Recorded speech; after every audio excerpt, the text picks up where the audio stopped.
Guardians of the Galaxy Volume 3 is directed by James Gunn. Okay, so before I give you my review for this movie, I just want to tell you my, history on the Guardians of the Galaxy movie / characters. Guardians of the Galaxy 1 first came out 2014. And, I was young. But I wasn't, that young. But anyways, no one cares about my age. So, one day, we watched this movie as, a movie night, okay? And then, yeah. Ever since then, Guardians of the Galaxy #1 made me like superheroes. It made me like Marvel, made me like DC. It made me like all of these superhero movies that we get today. And that just holds a special place in my heart. That's just how special the Guardians of the Galaxy characters are to me.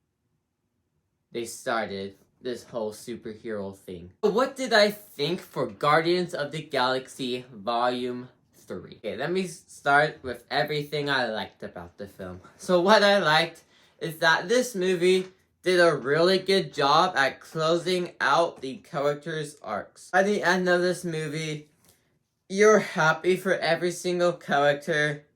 I was crying happy tears. And yeah, you're just happy for the ways everything closed up and how things have ended.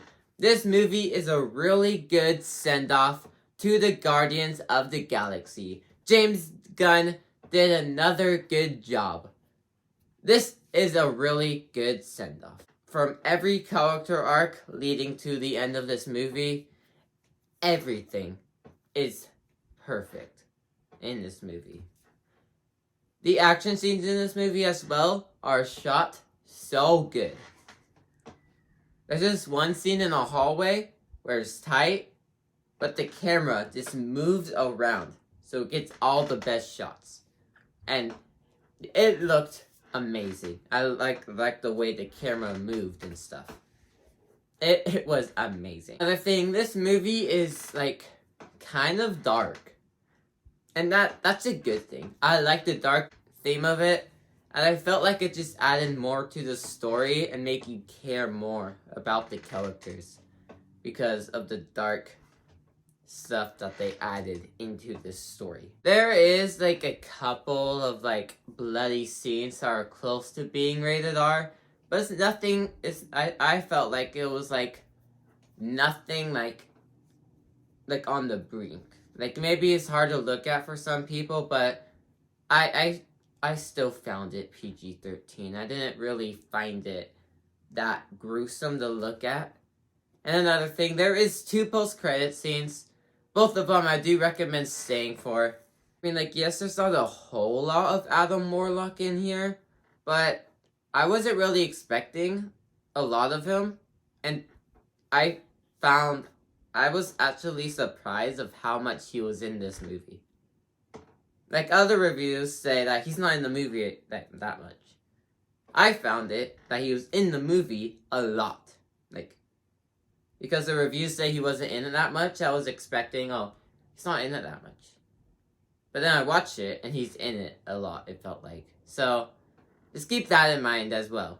And another thing, the 2 hours and 30-minute runtime flew by. It went by so fast, and I'm sure on rewatch it will go by even faster.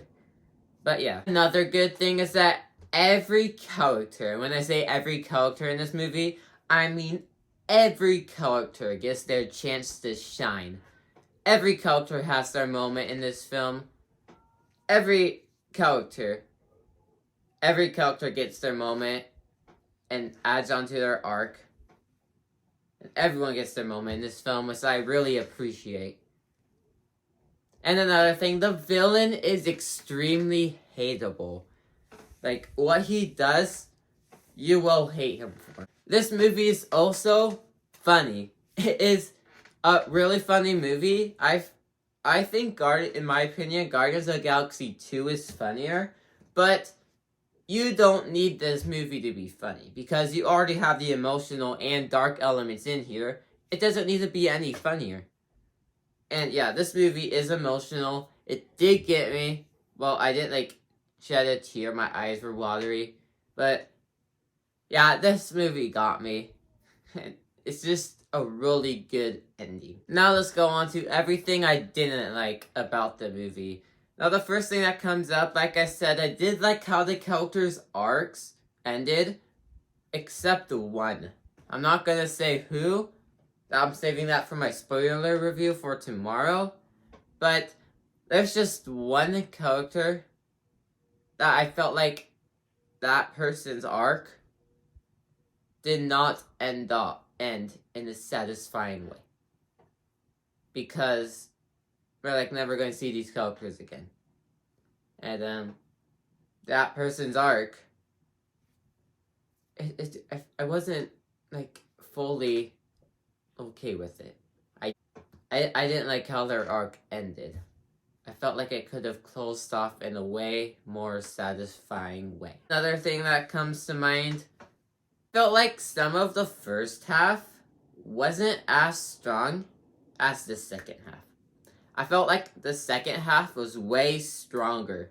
Like it's not a No Way Home incident where the second act stands out more than the first act, because both acts are still good.